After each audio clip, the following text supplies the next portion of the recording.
I welcome Venu Swamy గారు. మీడియాలో కానీ, మీడియాలో వ్యక్తులు కానీ మీరు అలా ఎవరైనా బ్లాక్మెయిల్ చేస్తుంటే మీరు సాక్ష్యాధారాలు, ఎందుకంటే మీరు గ్రహాల కదలికల్ని శాసిస్తారు, అదే తెలిసిపోతాయి మీకు. అంటే మిగతా వాళ్ళందరికీ టెలిస్కోప్ చూడాలి, ఈయన రేబాన్ పెట్టి చూస్తేనే తెలిసిపోద్ది ఆ గ్రహాల కదలికలు. సో అంతటి విజ్ఞానవంతులు కాబట్టి ఇప్పటికైనా మీరు తప్పులు అందరూ చేస్తారు. సో జరిగింది తప్పని ఒప్పుకొని ఇటువంటి విధానాలకి స్వస్తి పలకండి.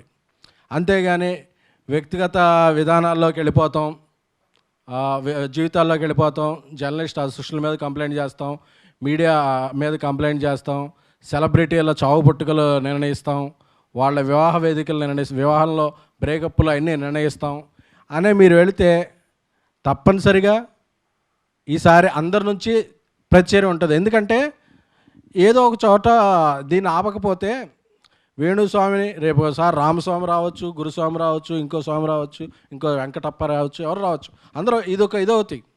సో అలాగే కొన్ని యూట్యూబ్ ఛానళ్ళకు కూడా స్వీయ నియంత్రణ అవసరం. ఎందుకంటే ఎవరైనా చెప్తే దాన్ని పెట్టుకుని మీరు హెడ్లైన్స్ పెడతాం వల్ల ఓకే వస్తున్నారు కదా, వాళ్ళు చెప్తున్నారు కదా అని చెప్పి ఇలాంటి వాళ్ళు ఎక్కువ ఇదవుతారు. అది డిఫరెంట్ టాపిక్, దాని గురించి వేరేసారి మాట్లాడుకుందాం. కానీ బట్ ఇది తప్పు, ముమ్మాటికి తప్పు జరిగినప్పుడు జర్నలిస్ట్ అసోసియేషనే కాదు, ఫిల్మ్ అండ్ ఫెటర్నిటీ నుంచి కూడా రెస్పాన్స్ వస్తుంది, అందరూ ఖండిస్తారు. ఎందుకంటే మీరు చెప్పినవన్నీ తప్పైనాయి సార్. పవన్ కళ్యాణ్ గారు అసలు గెలవరు అని చెప్పారు, అది ఎంత ఇదైందో ఆయన ఇప్పుడు ఎక్కడున్నారో తెలిసింది. ఇండియా ఆ రోజు మీరు చాలా వీడియోలు పెట్టారు అప్పుడు క్రికెట్ గురించి, అందుకే అందరూ హ్యాపీ కూర్చుంటే ఓడిపోయింది.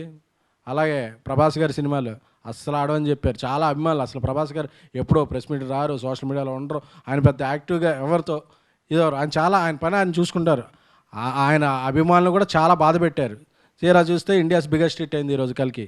సో ఇవన్నీ కూడా మీరు ఎన్ని తప్పులని తెలిసినా ఇక పెళ్ళిళ్ళు వీటిలో కూడా అంటే ఏదో ఒకటి నిరూపించుకోవాలని చెప్పి ఒక 3 ఏళ్ళు టైం పెడితే 3 ఏళ్ళలో డిస్కషన్ పాయింట్ అవుద్ది. కానీ ఇలాంటివి చేయకండి సార్. ఎందుకంటే జ్యోతిష్య శాస్త్రమే కాదు, ఏ పురాణాలు, ఏ ఇతిహాసాలు, ఏ భారతం, ఏ రామాయణం, ఏ శాస్త్రం కూడా మనిషిని మనిషిగా గౌరవించు, వీలైతే మంచి చేయంటే తప్ప అతను చావు పుట్టుకలు నువ్వు చెప్పలేవు.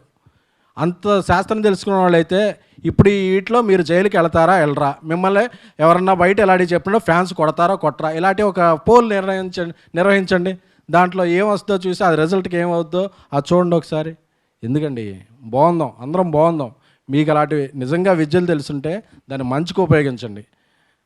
అంతేగాని మీ పాపులారిటీకో మీ బ్యాంక్ బ్యాలెన్స్ పెంచుకుంటాకో మీడియాలోని కొందరు వ్యక్తుల మీద చేస్తే మీడియా సంఘటితంగా ఉంటుంది, జర్నలిస్టులు సంఘటితంగా ఉంటారు, ఫిల్మ్ ఇండస్ట్రీ సంఘటితంగా ఉంటుంది, పరిణామాలు చాలా తీవ్ర స్థాయిలో ఉంటాయి. Thank you. ఇప్పుడు ఆపరేషన్ లేకుండానే మోకాళ్లకు ప్లాస్మా ట్రీట్మెంట్, మీ ఆర్థోపెడిక్ సమస్యలన్నిటికీ రోబోటిక్ టెక్నాలజీ ద్వారా తక్కువ ఖర్చుతో శాశ్వత పరిష్కారం, ఫ్రీ కన్సల్టేషన్, ప్రతి ట్రీట్మెంట్ పై 20% డిస్కౌంట్.